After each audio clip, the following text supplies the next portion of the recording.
لله الذي هدانا لهذا وما كنا لنهتدي لولا أن هدانا الله والصلاة والسلام على أشرف الأنبياء محمد وآله وأصحابه أجمعين أما بعد فأعوذ بالله من الشيطان الرجيم اللهم رب اشرح لي صدري ويسر لي أمري واحلل عقدة من لساني يفقهوا قولي اما بعد.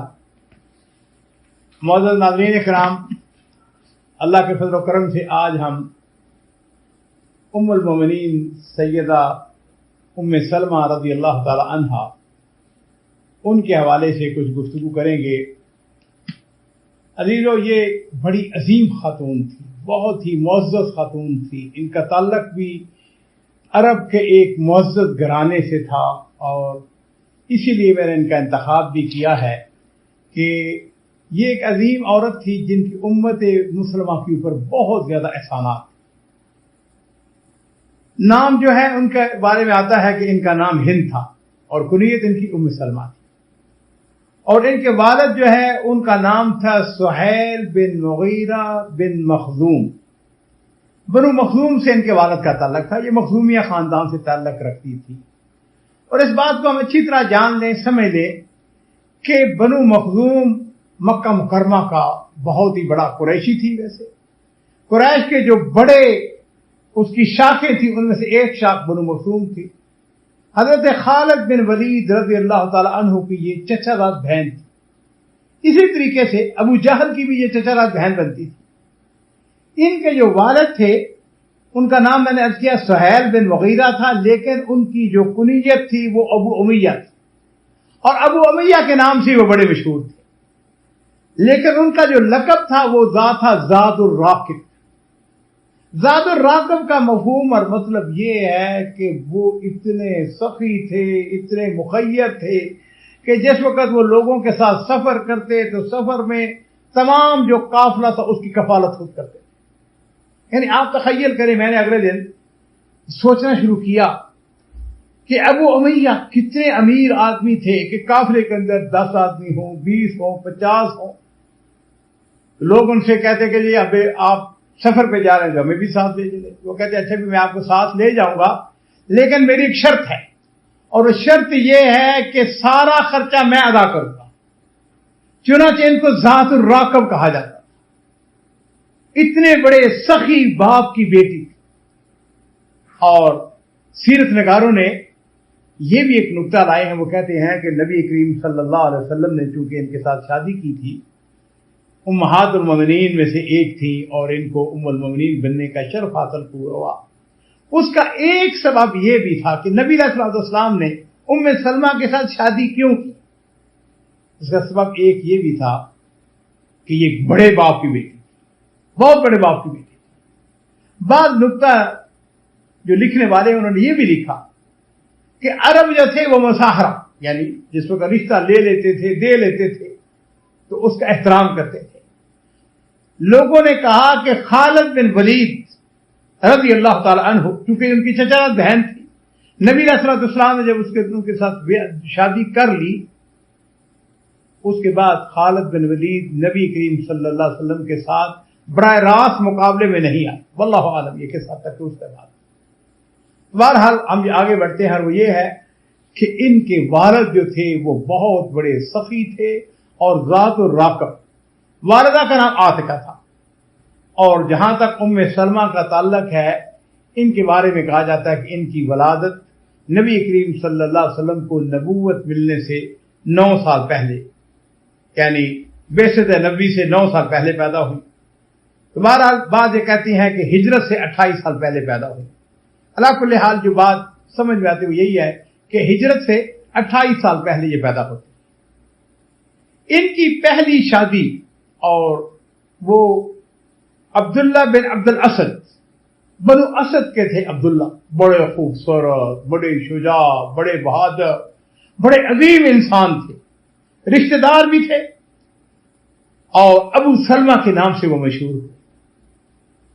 ام سلمہ کی شادی ابو سلمہ کے ساتھ ہوئی جن کا اصل نام عبداللہ تھا. عبداللہ بن عبد الاسد، بنو اسد کے ساتھ ان کا تعلق تھا. اور ان کی ایک خوبی یہ بھی تھی عبداللہ کی کہ وہ نبی کریم صلی اللہ علیہ وسلم کے दूध शरीक भाई।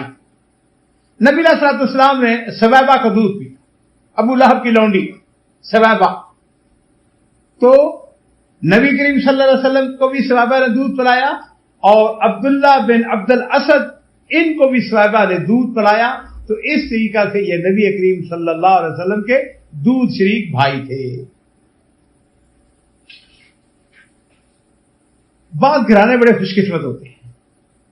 उम्मे सलमा का घराना भी बड़ा खुशकिस्मत था, बड़ा खुश नसीब था।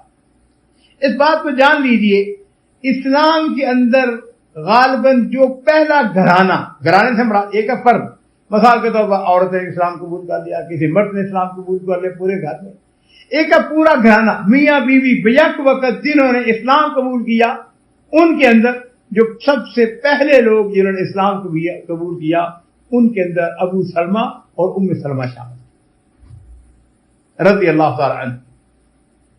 जब उन्होंने इस्लाम कबूल किया तो इस्लाम कबूल करने के बाद उनका खानदान रूठ जाता है। वलीद बिन मुगीरा मखज़ूमी और दीगर जो शरपसंद अनासर थे, तरह तरह की तकलीफें, तरह तरह की मुसीबतें, तरह तरह का तंग करना, ज्यादतियां, जुल्म, और उनका अरसा हयात तंग कर दिया जाता है। और यही वजह है कि जब मुशरिकीन की, काफिरों के जुल्म और सितम की इंतहा हो गई तो नबी करीम सल्लल्लाहु अलैहि वसल्लम, मेरे माँ बाप कुर्बान हो, आपने अपने सहाबा किराम को हबशा की तरफ हिजरत करने का हुक्म दिया। और हिजरत का मुहाजिरीन का जो पहला काफिला रवाना होता है, ये 16 अफराद थे। 16 अफराद पर मुश्तमिल पहला काफिला मक्का मुकरमा से हबशा की तरफ हिजरत करता है। इसके अंदर 12 मर्द थे और 4 औरतें थी। इन पहले काफिले के अंदर यानी 12 मर्दों में से एक मर्द थे, वो अबू सलमा थे, और उन 4 ख्वातीन में से एक खातून जो थी वो उम्मे सलमा थी। हिजरत के अंदर उनको एक फजीलत ये भी है, इमाम नबी रहमतुल्लाह कहते हैं कि हुमा अव्वल मन हाजरा इलल हबशा। इमाम नबी फरमाते हैं कि वो पहले मियां बीवी हैं जिन्होंने हबशा की तरफ हिजरत की है। और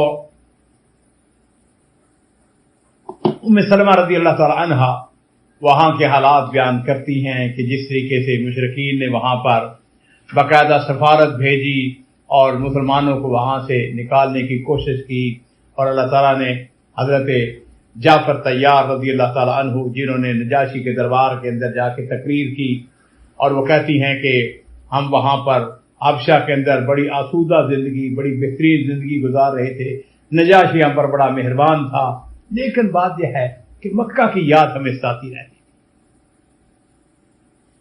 अपना वतन वतन होता है, वतन की क्या बात है। तो वो फरमाती हैं कि हर दम हमें ख्याल यही समाया रहता था, वो कौन सी घड़ी होगी, कौन सा वक्त होगा कि जिस वक्त हम यहां से वापस जाएं। हमें अचानक ये खबर मिली कि हजरत उमर फारूक रज़ी अल्लाह ताला अन्हु ने इस्लाम कबूल कर लिया है और मक्का मुकरमा के हालात बदल चुके हैं। कुरैश जो है वो मुसलमानों पर जुल्म सितम ढाने से बाज आ गए हैं, इसलिए कि उमर की अपनी बड़ी कुव्वत थी, ताकत थी, उनकी बड़ी शोहरत थी, बड़े बहादुर थे। चुनाचे हजरत उस्मान रज़ी अल्लाह ताला अन्हु वो भी अपने अहले खाना के साथ वापस मक्का मुकरमा आ जाते हैं, और उम्मे सलमा और अबू सलमा भी वापस आ जाते हैं। मक्का मुकरमा के अंदर जिस वक्त आए तो आके पता चला कि कुरैश जो हैं वो उमर फारूक रज़ी अल्लाह ताला अन्हु के इस्लाम लाने के बावजूद उन्होंने जिद में आकर मुसलमानों के ऊपर और ज्यादा सख्तियां और ज्यादा जुल्म सितम शुरू कर दिया। कुछ अरसे के बाद नबी करीम सल्लल्लाहु अलैहि वसल्लम ने उनको हिजरत की इजाजत दे दी। अब मुसलमान मदीना शरीफ की तरफ हिजरत करने जा रहे हैं। अब यहां पे अंदाजा कीजिए, छोटा सा ये घराना, अबू सलमा, उम्मे सलमा और सलमा की उम्र उस वक्त, उनका जो बेटा था उसकी उम्र तकरीबन 2 साल से लेकर 2.5 साल बयान की जाती है। अब ये तीनों मियां बीवी और उनका बेटा मदीना शरीफ रवाना होते हैं। जिस वक्त मक्का मुकरमा से बाहर निकलने लगते हैं तो उस वक्त क्या होता है कि उस वक्त उम्मे सलमा के जो रिश्तेदार हैं वो आ जाते हैं। उन्होंने आके कहा, किससे? अबू सलमा से।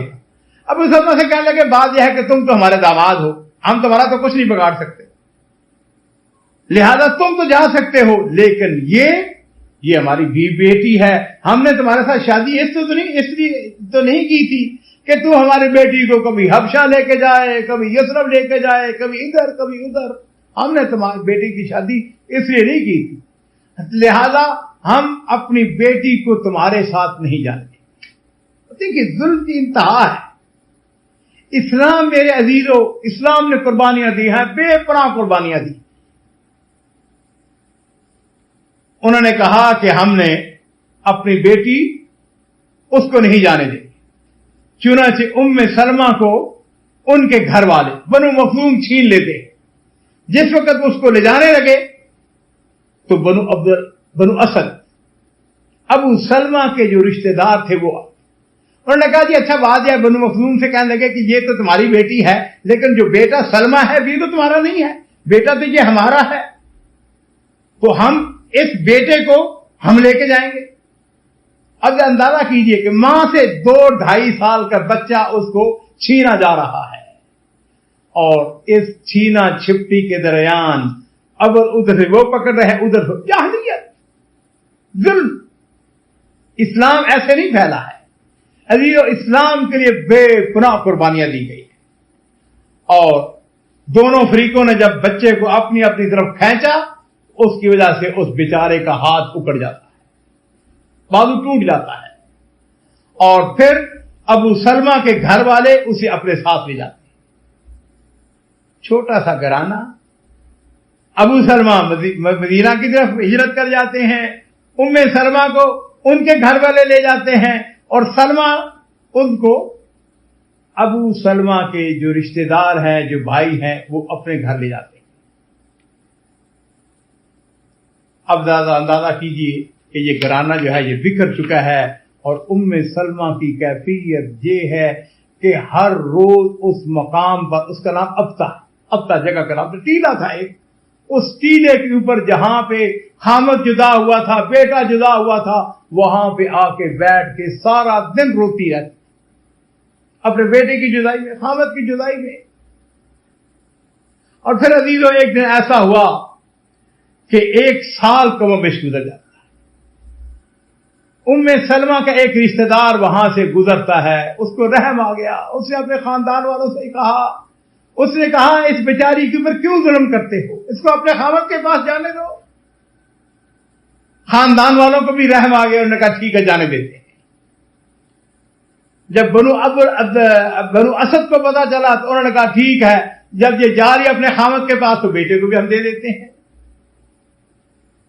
उम्मे सलमा रज़ी अल्लाह तआला अन्हा, अजीमत का पहाड़, अकेली मक्का मुकरमा से निकलती हैं, अपनी सवारी के ऊपर, ऊंटनी के ऊपर या ऊंट के ऊपर सवार होती हैं, अपना बेटा, छोटा सा बेटा, 2-2.5 साल का बेटा, उसको लेकर तनीम जो है ये मक्का मुकरमा के बिल्कुल करीब, जहां पे मस्जिद आयशा है, जहां पे आजकल ख्वातीन जो वहां पे एहराम बनती हैं, जहां तनीम के मकाम पर पहुंचती हैं तो वहां पर एक बहुत बड़ा अजीम इंसान, उस्मान बिन अबी तलहा, इस्लाम अभी कबूल नहीं किया, मुशरिक है, और ये वो शख्स था जिसके पास बैतुल्लाह शरीफ की चाबी थी। उसने जब इस खातून को देखा, मैंने किया बड़े बाप की बेटी थी, उसने कहा कि बिन्ते अबू उमैया किधर जा रही हो? कहने लगी मैं अपने खावत के पास जा रही हूं। कहने लगा कि 400-450 किलोमीटर का फासला है, साथ कौन है, किसके साथ जा रही हो? उम्मे सलमा, अजीमत का पहाड़, कहने लगी अल्लाह साथ है, या मेरा बेटा साथ है। उस्मान बिन अबी तलहा कहने लगे नहीं, ऐसा नहीं हो सकता है, तुम्हारे जैसी अजीम खातून ये नहीं हो सकती, ये नहीं हो सकता कि तुम अकेली चली जाओ, मैं तुम्हें अपने साथ लेके जाऊं। चुनांचे उस्मान बिन तलहा रज़ी अल्लाह तआला अन्हु बाद में इस्लाम कबूल किया, हुदैबिया के बाद। उन्होंने ऊंट की महार को पकड़ा اور ان کے ساتھ سچے رہے۔ ہمارے پاس وقت کم ہے، مختصر کرتے ہیں۔ جس وقت قباء میں پہنچے تو انہوں نے جا کے کہا کہ یہ یہاں پر تمہارا خامد ہے، اپنے خامد کے پاس، اللہ برکت اللہ، اپنے خامد کے پاس چلے جاؤ۔ عزیزو، حضرت ابو سلمہ رضی اللہ تعالی عنہ، ان کو اپنے بیوی کے ساتھ، بیوی کو اپنے خامد کے ساتھ بے پناہ محبت تھی۔ ابو سلمہ بڑے بہادر تھے، بدر کے اندر شریک ہوتے ہیں، احد کے اندر ان کو زخم لگتا ہے۔ ایک دن دونوں میاں بیوی بیٹھے ہوئے تھے، آپس میں گفتگو کرنے لگے۔ خامد نے کہا اپنی بیوی سے، بیوی نے اپنے خامد سے، آپس میں جس طرح میاں بیوی بات کرتے ہیں۔ بیوی کہنے لگی کہ میں تم سے ایک بات کہتی ہوں کہ اگر ہم میں سے کوئی ایک فوت ہو جائے، اس بات کا عہد کرے کہ وہ آپ بعد میں شادی نہیں کرے۔ اگر تو فوت ہو جائے میں شادی نہیں کروں گی، اگر میں فوت ہو جاؤں تو شادی نہیں کرے گا۔ ابو سلمہ کہنے لگے کہ میں تمہیں ایک بات پوچھوں، محبت کرتی ہو، میری بات مانو گی؟ کہنے لگے مانو گی، کیوں نہیں مانو گی؟ کہنے لگے کہ میں پھر تم سے یہ بات کہتا ہوں کہ اگر میں فوت ہو جاؤں تو میں اللہ تعالیٰ، میں تم کو یہ بات کہتا ہوں کہ تم میرے بعد شادی کر لیں۔ وہ کہنے لگی کیسے ہو سکتا ہے؟ بہرحال تمہارے جیسا خامد کہاں مل سکتا ہے؟ نبی کریم صلی اللہ علیہ وسلم نے ابو سلمہ کو ایک لشکر جس کے اندر 150 مجاہدین مشتمل تھے، نبی علیہ الصلوۃ والسلام ان کی قیادت میں بنو اسد کا قبیلہ تھا، ان کے بارے میں پتا چلا کہ یہ بغاوت کر رہے ہیں، یہ مسلمانوں کے اوپر حملہ کرنے کا پروگرام بنا رہے ہیں۔ تو نبی کریم صلی اللہ علیہ وسلم نے حضرت ابو سلمہ رضی اللہ تعالیٰ عنہ کی قیادت کے اندر 150 آدمی بھجواتے ہیں، وہاں پہ فاتح بن کے آتے ہیں، کامیاب بن کے آتے ہیں، لیکن جس وقت واپس آئے تو ان کا جو زخم تھا، جو بازو کے اوپر لگا تھا، وہ کھل جاتا ہے اور پھر اس زخم کی وجہ سے وہ وفات پا جاتے ہیں۔ عزیزو، جس وقت ام سلمہ رضی اللہ تعالی عنہ ان کی عدت ختم ہوئی، بڑے بہادر، بڑی غیور، بڑی خوبصورت تھی، اس وقت حضرت ابو بکر صدیق نے ان کو پیغام نکاح بھیجا، انکار کر دیا۔ پھر اس کے بعد حضرت عمر فاروق نے پیغام نکاح بھیجا، انہوں نے ان کا بھی انکار کر دیا۔ اور پھر نبی کریم صلی اللہ علیہ وسلم نے حاطب بن ابی بلتہ، ان کے ہاتھ پیغام بھیجا۔ ام سلمہ نے کہا کہ میرے اندر کچھ باتیں ہیں، کہنے لگی کہ ایک تو میری عمر زیادہ ہو چکی ہے، دوسری میں بڑی غیور عورت ہوں، میرے چھوٹے چھوٹے بچے ہیں۔ تو نبی کریم صلی اللہ علیہ وسلم جو ہیں انہوں نے فرمایا کہ ایسی کوئی بات نہیں ہے، اگر تم عمر میں بڑی ہو تو میں تم سے عمر میں زیادہ بڑا ہوں۔ جہاں تک تمہاری غیرت کا تعلق ہے تو میں اللہ تعالیٰ سے دعا کروں گا کہ اللہ تعالیٰ تمہارے اندر وہ حدت، وہ شدت جو ہے وہ کمی آ جائے۔ اور پھر اس کے بعد آپ نے یہ بھی ارشاد فرمایا کہ جہاں تک تمہاری اولاد کا تعلق ہے، وہ تمہاری اولاد جو ہے میری اولاد کی طرح ہے۔ چنانچہ نبی کریم صلی اللہ علیہ وسلم نے ام سلمہ رضی اللہ تعالی عنہا ان کے ساتھ نکاح کر لیا۔ عزیزو، یہ خاتون انتہائی بہادر، انتہائی سمجھدار خاتون تھی، اور ان کے بارے میں ایک اور بات کا اضافہ کرتا چلوں کہ عمار بن یاسر رضی اللہ تعالی عنہ کی یہ رضائی بھائی تھے، ان کے رضائی بہن بھائی تھے۔ تو بہرحال ام المومنین ام سلمہ رضی اللہ تعالی عنہا وہ جس وقت نبی کریم صلی اللہ علیہ وسلم کے گھر آ جاتی ہیں تو پھر ان کے بچے نبی کریم صلی اللہ علیہ وسلم کے ربیب بن گئے۔ تو نبی کریم صلی اللہ علیہ وسلم نے ان کی پرورش کی۔ یہ جو حدیث ہم بچپن میں بچوں کو سکھاتے ہیں کہ سم اللہ وکل بیمین وکل مما یلی، یہ ابو سلمہ کون تھے؟ یہی ام سلمہ رضی اللہ تعالیٰ کے صاحبزادے تھے کہ نبی کریم صلی اللہ علیہ وسلم ایک دفعہ ایک وہ صحن کے اندر بڑی ساری پلیٹ تھی، اس کے اندر کھانا کھا رہے تھے، تو ابو سلمہ چھوٹے سے تھے، تو انہوں نے اپنا ہاتھ جو ہے ادھر ادھر پھیرنا شروع کر دیا، مارنا شروع کر دیا۔ تو نبی کریم صلی اللہ علیہ وسلم نے ان کو یہ دعا فرمایا، آپ نے فرمایا کہ سم اللہ، اے غلام بسم اللہ کر کے پڑھو اور اپنے سامنے سے کھاؤ، اپنے جو قریب ہے اس کے سے کھاؤ۔ عزیزان محترم، ام سلمہ رضی اللہ تعالی عنہا کے امت مسلمہ کے اوپر بہت ایک بڑا احسان ہے، اور وہ احسان یہ ہے کہ جس وقت نبی کریم صلی اللہ علیہ وسلم صلح حدیبیہ کے موقع پر 1400 صحابہ کرام کے ساتھ آپ تشریف لے گئے ہیں، تو اس وقت सुलह हुदैबिया के मौके पर सहाबा इकराम का अपना एक ख्याल था, नजरिया था कि हम उम्रा करेंगे, बैतुल्लाह शरीफ का तवाफ करेंगे, अपने साथ कुर्बानी के जानवर भी लेके गए थे।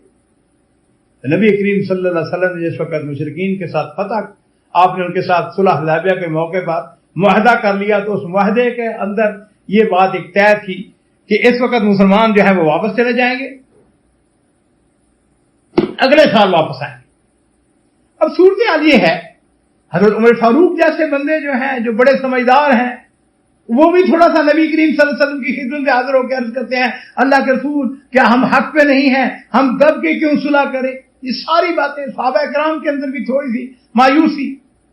तो नबी करीम सल्लल्लाहु अलैहि वसल्लम जो हैं, उन्होंने अपने सहाबा किराम को हुक्म दिया, आपने उनसे कहा कि ऐसा करो कि जो जानवर अपने साथ लाए हो उन जानवरों को ज़बह करो और अपने सर के बालों को मुंडा दो। अब सहाबा किराम खामोश, गम, गुस्सा, दिल के अंदर वो तड़प, वो शौक कि हमने बैतुल्लाह शरीफ की ज़ियारत करनी है। उनमें कितने ऐसे लोग होंगे जिन्होंने बैतुल्लाह शरीफ नहीं देखा होगा। अब उस सवाल का सहाबा किराम जो है खामोश है। तो नबी करीम सल्लल्लाहु अलैहि वसल्लम जो हैं वो उम्मुल मोमिनीन उम्मे सलमा के खैमे में चले जाते हैं, जाके उम्मे सलमा से कहते हैं कि मैंने अपने साथियों से कहा है लेकिन टस से मसले हुए हैं। उस वक्त मेरे अजीजों, उम्मे सलमा ने नबी करीम सल्लल्लाहु अलैहि वसल्लम को एक मशवरा दिया, और मैं एक अक्सर कहा करता हूं, हमारी इस अम्मा के, इस कायनात के मुसलमानों की वर बेपनाह एहसानात में से एक एहसान ये भी है कि उन्होंने नबी करीम सल्लल्लाहु अलैहि वसल्लम को बड़ा खूबसूरत मशवरा दिया। और मशवरा क्या था? कहने लगी, अल्लाह के रसूल आप ऐसा करें, आप जाएं और जाकर अपने हजाम को बुलाएं, आपके सर के बाल जो है वो आप उनको कटवा लें, आप उनको मंडवा लें और अपनी कुर्बानी को ज़बह, कुछ ना कहें किसी से, कोई बात करने की जरूरत नहीं है। आपके जब अमल को सहाबा किराम देखेंगे तो फिर देखिए क्या होता है। और मेरे माँ बाप कुर्बान हो, नबी करीम सल्लल्लाहु अलैहि वसल्लम को अपनी ज़ौजा मुहतरमा की ये बात बड़ी अच्छी लगी, पसंद आई। मशवरा जो है वो कोई भी दे, जो अच्छा मशवरा है उसके ऊपर फौरन अमल करना चाहिए। चुनांचे नबी करीम सल्लल्लाहु अलैहि वसल्लम तशरीफ लाए, आपने हजाम को तलब फरमाया और उसको हुक्म दिया, और जैसे ही उसने नबी करीम सल्लल्लाहु अलैहि वसल्लम के बालों को उसने मोड़ना शुरू किया, नबी अलैहि सल्लम ने अपनी कुर्बानी को ज़बह किया। सहाबा किराम ने जब नबी करीम सल्लल्लाहु अलैहि वसल्लम का ये अमल देखा तो फिर उनकी कैफियत ये थी कि फिर वो भागते हुए आए, और सारे सहाबा किराम जो हैं वो जल्दी जल्दी अपनी कुर्बानियां कर रहे हैं और अपने सर मंडवा रहे हैं। हमारी अम्मा जान उम्मे सलमा, आप पर सलाम, आपने उम्मत के ऊपर बहुत बड़ा एहसान किया, वरना फितने का डर था। अल्लाह के नबी सल्लल्लाहु अलैहि वसल्लम को आपने जो मशवरा दिया, उस मशवरे का नतीजा यह निकलता है कि वो सारी आजमाइश जो है वो खत्म हो जाती है। उम्मे सलमा रज़ी अल्लाह तआला अन्हा बड़ी गयूर इंसान औरत, मैंने अर्ज़ किया बड़े बाप की बेटी थी, बड़े खानदान से तल्लक। उमर फारूक रज़ी अल्लाह तआला अन्हु, उन्होंने एक दफा किसी मसले के अंदर उम्महातुल मोमिनीन के मामले में कुछ तदख्खुल देने की कोशिश की, तो उम्मे सलमा रज़ी अल्लाह तआला अन्हा दो टोक बात करती है, कहती हैं उमर तुम हर मामले में दखल देने लगे हो, यहां तक कि अल्लाह रसूल सल्लल्लाहु अलैहि वसल्लम और उनकी अज़वाज मुताहरात के मामलात में भी दखल देने लगे हो। गयूर औरत, खानदानी औरत, बड़ी औरत, समझदार औरत, ज़हीद फतीन। अबू लुबाबा रज़ी अल्लाह तआला अन्हु, आपको पता है यहूदियों के इनके साथ ताल्लुकात थे, मक्का यानी इस्लाम कबूल करने से पहले उनके हमसाये थे। उन्होंने जिस वक्त पैर दर पैर नबी करीम सल्लल्लाहु अलैहि वसल्लम के साथ गदर किया, उस वक्त उन्होंने अबू लुबाबा से मशवरा किया। अबू लुबाबा से कहने लगे कि आप हमें बताएं कि हमारे साथ नबी अलैहि सल्लम क्या सलूक करने वाले हैं। अबू लुबाबा ने सिर्फ इशारा किया अपने गले की तरफ कि ज़बह कर दिए जाओगे। उसके बाद ये अंदाजा हुआ कि मैंने तो बड़ा गलत काम कह दिया है, मैंने गलत बात कह दी है, मैंने अल्लाह उसके रसूल की नाफरमानी की है। और फिर अजीजों उसके बाद क्या किया, उन्होंने आकर مسجد نبی کی جو ستون ہے ان ستونوں میں سے ایک ستون کے ساتھ آپ نے آپ کو باندھ دیا. کم و بیش 6 دن گزر جاتے. ان کی بیٹی نماز کا وقت آتا کھول لیتی. جب انہوں نے ضروری باہر جانا ہوتا اس وقت حوائج ضروریہ کے لیے جانا ہوتا کھول دیتی. کھانا کھانے کے لیے کھول دیتی. ورنہ وہ بالکل. اور اس دن رات نبی کریم صلی اللہ علیہ وسلم جو ہیں ام سلمہ کے ہاں آپ کی باری تھی. نبی کریم صلی اللہ علیہ وسلم مسکرا اٹھے جب اللہ تعالیٰ نے ابو لبابہ کی توبہ قبول کی. ام سلمہ کو نبی کریم صلی اللہ علیہ وسلم نے بتایا. ام سلمہ ابو لبابہ کی اللہ تعالیٰ نے توبہ کو قبول کر لیا ہے. ام سلمہ عرض کرتی اللہ کے رسول آپ مجھ کو اجازت دیتے ہیں کہ میں ابو لبابہ کو خوشخبری دوں؟ تو نبی علیہ الصلوۃ والسلام نے فرمایا کہ ہاں تمہیں اجازت ہے. چنانچہ ام سلمہ رضی اللہ تعالیٰ عنہ نے پردہ تھوڑا سا ہٹایا اور ابو لبابہ کو آواز دی ابو لبابہ تمہیں مبارک ہو خوش ہو جاؤ اللہ نے تمہاری توبہ کو قبول کر لیا. لوگ اکٹھے ہو کے آ گئے مبارکباد دے رہے ہیں. ہماری اماں جو ہے یہ بڑی مبارک ہیں. ام المومنین حضرت عائشہ رضی اللہ تعالی عنہا کے بعد سب سے زیادہ احادیث انہوں نے ہی بیان فرمائی. ام سلمہ رضی اللہ تعالی عنہا انہوں نے لمبی عمر پائی اور کم و بیش 90 سال کی عمر پاتی. انہوں نے اس بات کی وصیت کی تھی کہ میرا جنازہ ابو ہریرہ رضی اللہ تعالی عنہ پڑھائیں. اور اس وقت کا یہ دستور تھا کہ جو مدینے کا گورنر ہوتا تھا یا علاقے کا گورنر ہوتا تھا وہی جنازہ پڑھاتا تھا بڑے لوگوں کے. ام المومنین حضرت ام سلمہ رضی اللہ تعالی عنہ بڑی خاتون تھی. نبی علیہ الصلوۃ والسلام کی زوجہ محترمہ تھی. لیکن اس وقت کا جو گورنر تھا اس کا نام تھا ولید بن عقبہ ابو سفیان کا پوتا. اس نے ان کی بات کا احترام کیا اور اجازت دی حضرت ابو ہریرہ رضی اللہ تعالی عنہ کو کہ وہ ام المومنین حضرت ام سلمہ رضی اللہ تعالی عنہ کا جنازہ پڑھتا. یہاں میں ایک بات پہ اور بھی اضافہ کرتا چلوں کہ ام سلمہ کا جو بیٹا سلمہ تھا ان کی اور بھی اولاد تھی 4 بچے تھے. انہوں نے اپنے بیٹے سلمہ سے یہ کہا تھا کہ تو نے ساری زندگی حضرت علی رضی اللہ تعالی عنہ کے ساتھ ان کی اطاعت اور فرما برداری کے اندر گزار. اللہ تعالیٰ کی کروڑ رحمتیں ہوں ہماری اس اماں جان کے اوپر. 90 سال کی عمر میں انہوں نے وفات پائی. مدینہ شریف کا جو مشہور قبرستان ہے بقیع الغرقد اس کے اندر دفن ہوتی ہیں. اللہ تعالیٰ ہمیں ان کی مبارک زندگی سے جو ان کے اچھے اعمال ہیں جو ان کے اچھا کردار ہے اچھا اخلاق ہے اس سے ہم سب کو فائدہ اٹھانے کی توفیق عطا فرمائے. وآخر دعوانا الحمدللہ رب العالمین. آخر دعوانا الحمدللہ رب العالمین. آخر دعوانا الحمدللہ رب العالمین. آخر دعوانا الحمدللہ رب